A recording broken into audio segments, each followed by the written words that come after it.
here at our Shiatsu school, one of the things that's emphasized is the quality of pressure, feeling the layers of how pressure in the body responds back.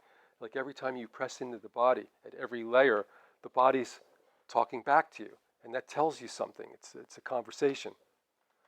But pressure is the unique thing about a baby in the womb. It's gestating for 9 months in water. And throughout that whole evolution from a single cell fertilized to a fully grown baby before it's discharged from the mother, it's in this environment of the amniotic fluid, pressure on every surface of the body. So we know that as a primal sensation of our life. And what we relate to pressure is growth, safety, the safety of being in the warm water world. There's studies about the effect of too much or too little pressure in the amniotic fluid, and that there's certain congenital problems that can come from too much or too little. So evidently the viscosity level here is something important. But just to say also that it's a very native experience of growing and feeling safe and feeling pressure. We actually recreate, and I'm not going to go into this whole idea right now, but we recreate 2.8 billion years of evolution in the 9 months in the womb, which is the equivalent of about 10 million years per day. So there's a lot of changing going on, very, very rapid change, and the whole time pressure on every surface. Pressure is actually stimulating. When you have pressure, it creates stimulus, and that's helping the changes that are happening. There's another interesting book that gives you an idea about the effect of pressure, which when we're born into this world becomes touch. I mean, we have pressure from our atmosphere, 14.5 pounds per square inch, still, when we come out from the womb.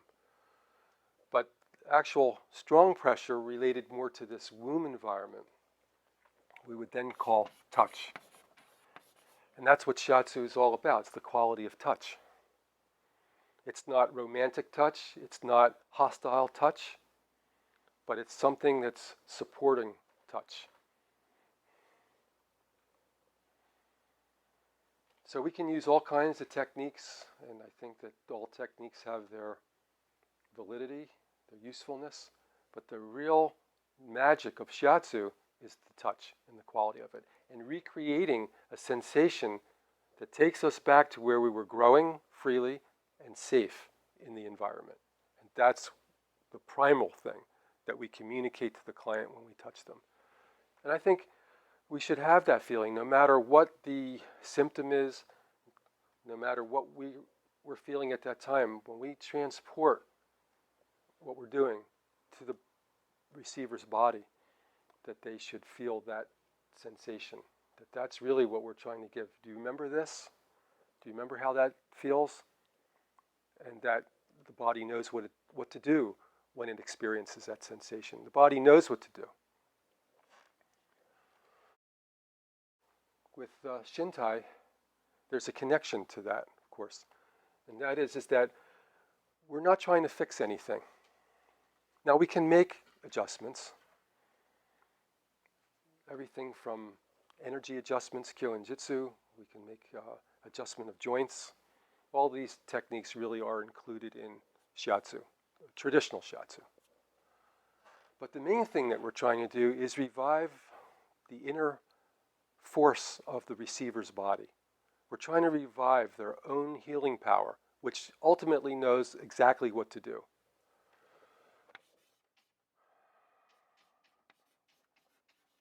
Let me write that again.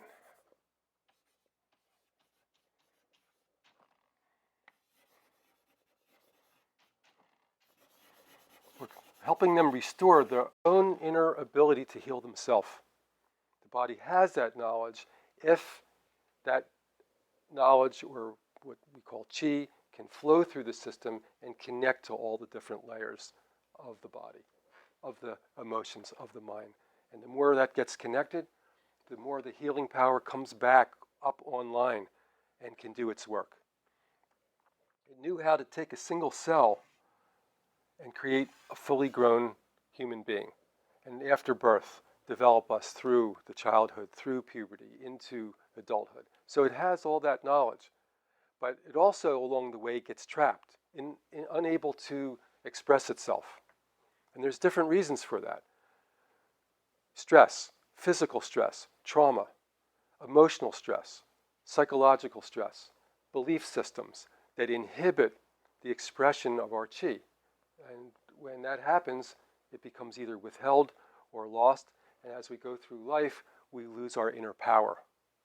You know, when we say, don't lose your power or take back your power, there's actually a mechanism to that. There's a reality. It's not just kind of a metaphor. There's actually a real thing with energy and force within the system that either gets trapped or dissipated. And what we do is we look at the receiver's body and see that. Where is it trapped? Where is it dissipated? And we use different tools that we have to release that.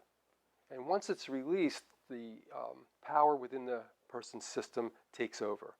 And that's what I like to demonstrate through the course, this course and some of the other ones that we do, and how to recognize it. So it's another unique thing about this kind of work is that we've defined 3 phases of motion.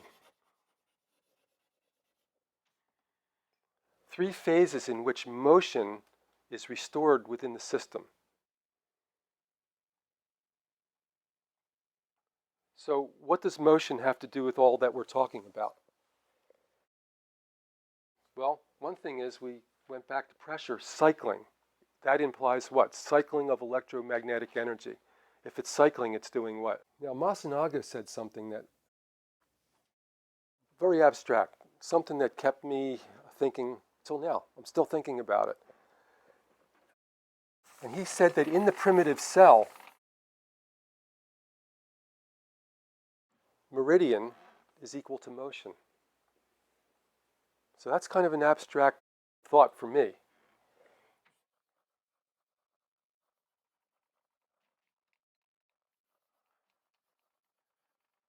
Because the cell is ultimately the basic form of life, the cell.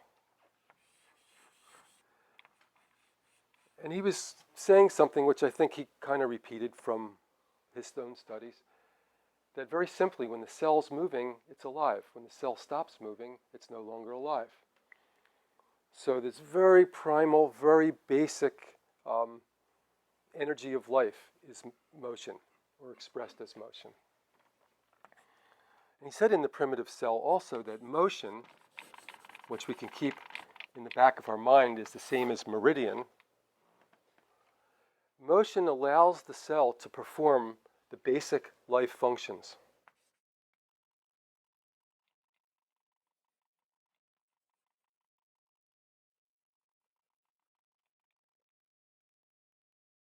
So there's a sequence here.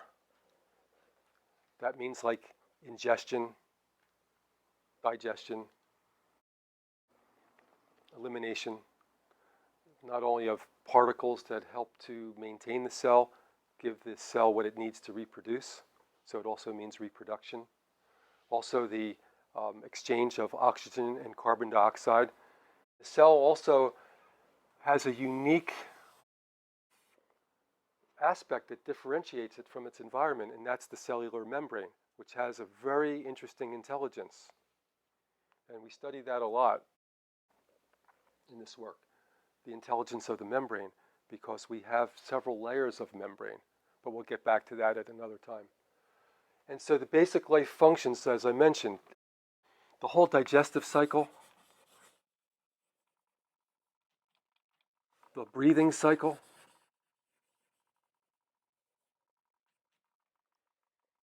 and reproduction.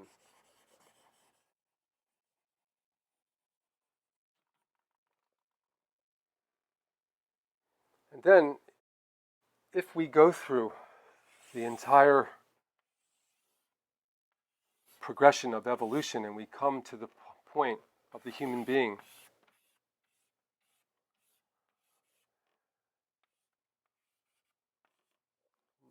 Masunaga was saying, and I think it's pretty standard in some forms of Chinese medicine, is that in the human being, the governing vessel, conception vessel, performs the basic life function.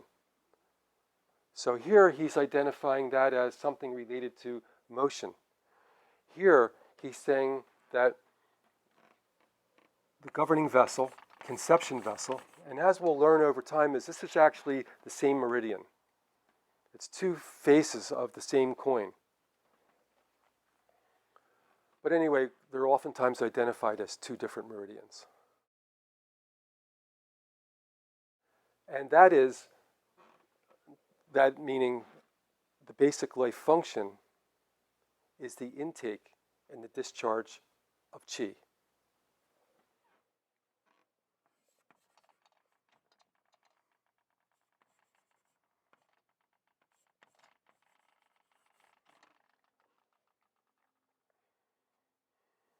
So, we have two areas here where we have basic life function. One is stimulated by governing vessel, conception vessel, in the more developed, specialized organism, human being, and in the simple organism, basic life function is stimulated by motion. So from that, what I took the liberty to do, and I'm probably more convinced about this from watching and studying, not only in clients, but just motion in my environment, is that governing vessel, conception vessel, is also equal to motion. And what I realized was that when we look at a client, we can look at the governing vessel, conception vessel from two different perspectives. One is primitive. And so from this primitive point of view, what would be the governing vessel, conception vessel?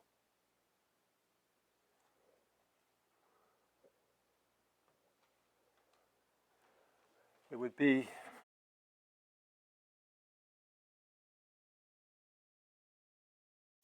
motion. So the governing vessel, conception vessel, is motion at its origin. It's motion. When we have a more specialized version of the governing vessel, conception vessel, it's then viewed as meridian lines, one that goes up the front and one that goes up the back.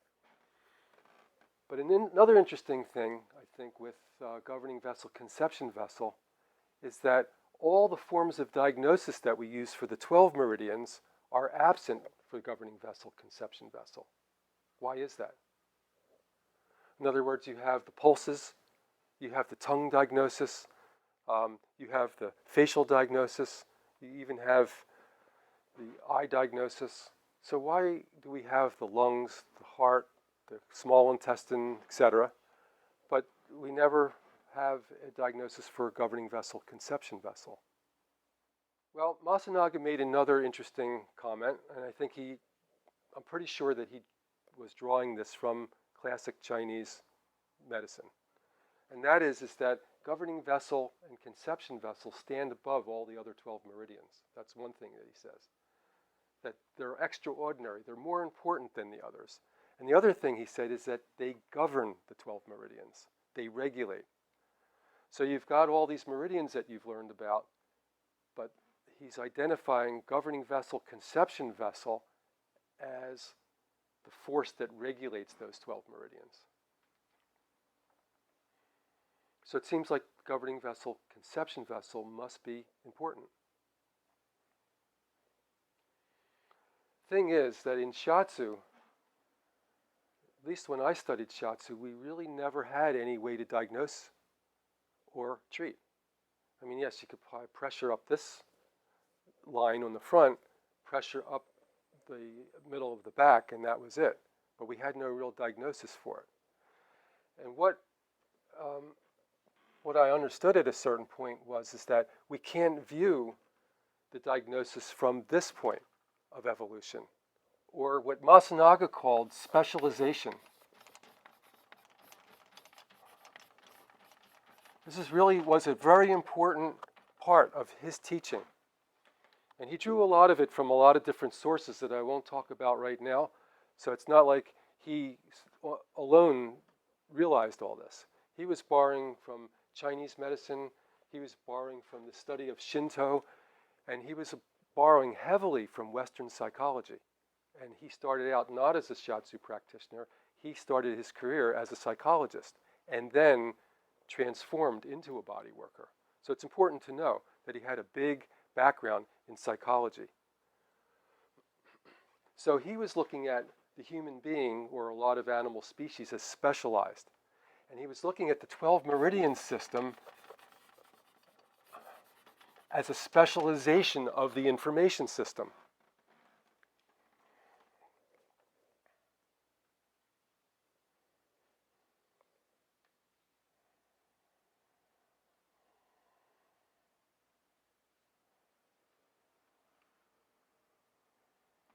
And then there's all the forms of diagnosis that we talked about. And diagnosis in and of itself, in a way, is a form of specialization. You evaluate something and then you perform something in response to that. But the governing vessel, conception vessel, is actually more related to a primitive aspect of not only the human being, but living organisms, which is the single cell. So we'd have to really diagnose governing vessel, conception vessel, in its essence from that viewpoint, which is motion. Going all the way back to, if the cell moves, it's alive. If it doesn't move, it's not alive. And so when we look at a human being, starting with a baby, and this is something I've observed as much as I can, as in a way, as a study for myself. Babies, young children, and how they move. And compare that to adults and how they move. And also look at movement in people in various conditions.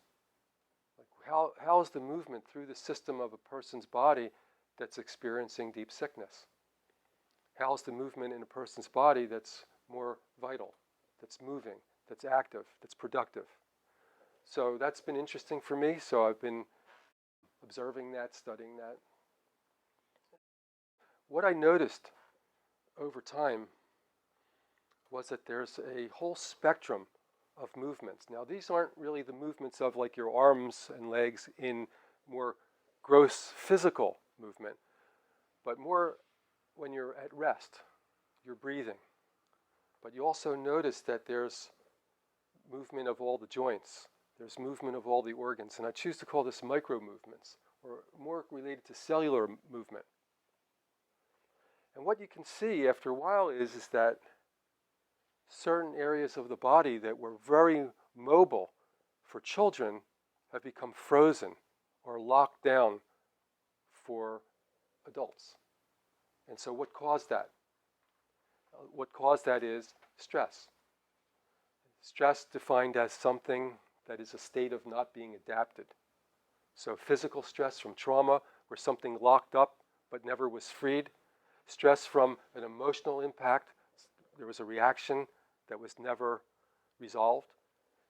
Mental beliefs that cause restriction, hesitation that never resolves. Like if you hesitate and then you never resolve that, there's a part of you that's in hesitation. There's a part of you that's in shock. There's a part of you that's in anger. There's a vertebrae that moved in a certain way to avoid impact or to try to adapt to impact that never went back to its normal place. So we start to move through life with an accumulation of unadapted aspects of our system, from physical, that means vertebrae, joint, muscle, nerves, to emotional. And I think we all know now, we all realize the impact on the physical system from emotions. It's not only tightness in the body or restriction in the posture, but it's also changing us chemically. People have absolute, definite reactions chemically from emotions. So they can get hormonal reaction, digestive reaction, blood reaction to something that's stressful emotionally. And I would then, extrapolate that and say from the mental plane, thoughts that we have, beliefs that we have, valuations, perceptions that we have that impact us, that go all the way down to the chemical level. And of course, it's a loop, because then it starts to set it up in the other direction. So that's what we're looking at, is a complex organism, the human being, and we see over a lifetime that these micro movements have become restricted, frozen, and in that, either life force or chi has been trapped, unable to circulate, or it's actually been lost. It's been leaked out of the system. Now that's another topic that we'll talk about, when chi leaks out of the body. How to see it, how to recover it. It's a little bit more subtle, in terms of how to see it and how to work with it.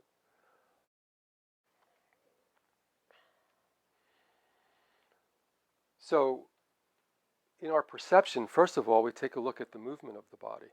And at first you see, okay, well, they're breathing, that's a good sign. And then you notice, though, that some people have movement in a certain area of the body, and then it kind of transposes to other places of the body. And when it reaches into the rib cage will react in a certain way. The cranium will react in a certain way, down into the heels. And we'll either see those movements or we'll see a lack of those movements.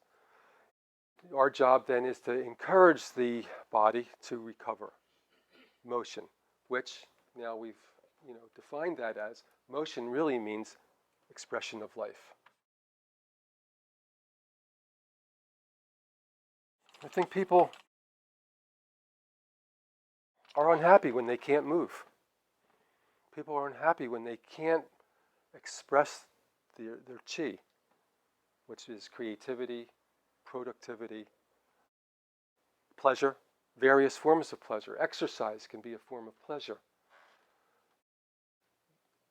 Going out into nature and smelling a really pleasant natural smell, that can be pleasure.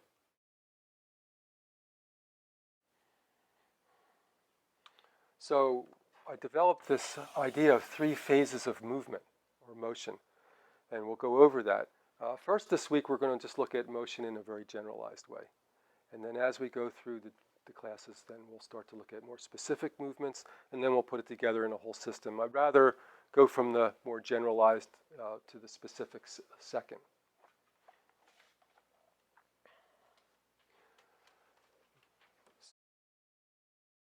Actually, we've used different terms to describe the same thing, and I just wanted to talk a little bit about that. They're synonymous.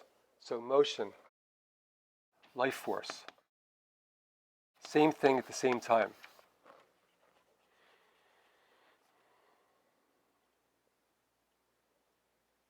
Just depends on how we're looking in that moment, what we might use as the term. But I wanted to just say that as we go through the classes, I'll use the different terms, but I really mean the same thing. Different faces of the same thing. And healing power. This is that original energy that exploded at the time of conception into a very vibrant motion, and then gave the impetus for the development of the whole human system. The cell division, the specialization within that groups of cells that became organs, that became soft tissue, that became bones. They all start from the same cell. Cells develop, and then they start to specialize. They kind of migrate off into groups and become other things. And from those groups, there's subgroups. So there we get the idea that, let's say, kidneys are related to bladder, are related to the reproductive system. Why? Because they all came from the same cellular group. And with genetics, they've been able to trace that. So that can be interesting. The side study is to look how the groups of cells specialize. So healing force or healing power means tapping back into that energy that just knew how to take this group of cells and let's develop kidney, bladder, and reproductive system. This group of cells that became circulatory system. And so however that was known within the system, still a mystery really to modern science, the body knows it. The body has that information. You know, the precision of the human structure and how it interacts with gravity. As an example, by the laws of architecture, we shouldn't be able to stand up with the spine in the middle of our body. It defies those laws because it actually operates outside of linear science. Just an example of what's known within our system that still science is trying to fathom. Another example would be the menstrual cycle. When the ovum is discharged from the ovary, that cell is on the surface of the ovary and it's discharged into the fallopian tube. Well, this void that it leaves, or we could say like a hole or space, then somehow, and a lot of physiology books will say miraculously, changes into a hormone producing group of cells called the corpus luteum.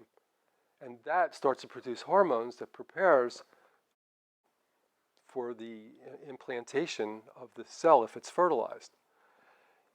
If it doesn't happen, that cell not only just disappears, it just vanishes, but there's no indication that it was there at all. There's no scar. It's just like it was before. So how things like that happen, they happen, but scientists don't know how.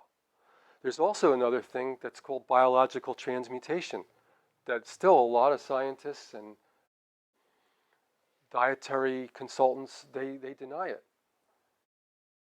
And that would be, let's say, take a cow. We'll use a cow as an example. It eats grass, but then through its system, it transmutes that grass into blood, into milk. And so the final outcome, which is the milk, really doesn't have a very direct chemical connection to the grass that it ate. So somehow within that system, it took that, grass, broke it down, and completely changed the elemental configuration of it, and produced something that's milk. Every species has that ability. Human beings have that ability. So, we can eat green vegetables, which are chlorophyll. If we have a good digestive tract, which most of us don't, we can transmute the chlorophyll into hemoglobin, which are two very different things, but it's been proven that that happens within our system. It's something that they can't do in a laboratory. You can't give, a scientist, well, here's some chlorophyll, and they sit there with their test tubes and then change it into hemoglobin. They can't do it, but our body does it. And on and on. There's many examples of how our body changes matter, like something we eat, into pure energy. And if we have too much in that moment, can change it back into substance that's stored in the liver as glycogen. And then when we need the energy, what does it do? It transmutes it back into energy. This is like a form of atomic fission. So there's all these things of the system that are going on all the time that scientists will say either we don't know yet how it happens or it's miraculous. The bottom line is that there's something within us that knows how to do that. And that's the force that we're tapping into, which ultimately is this primal motion, which is ultimately this governing vessel, or what becomes the governing vessel, conception vessel, which then regulates the 12 meridians. Now, I'm not going to say make Qi move, because I find that it's more important this time. Encourage Qi to move. The Qi, the power in that person's system that knows how to heal.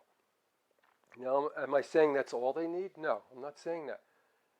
Good quality diet, coming, maybe some recommendations from somebody that specializes in that. Treatments like the ones that we give, or other types of treatments. Exercise. There's various elements that support this.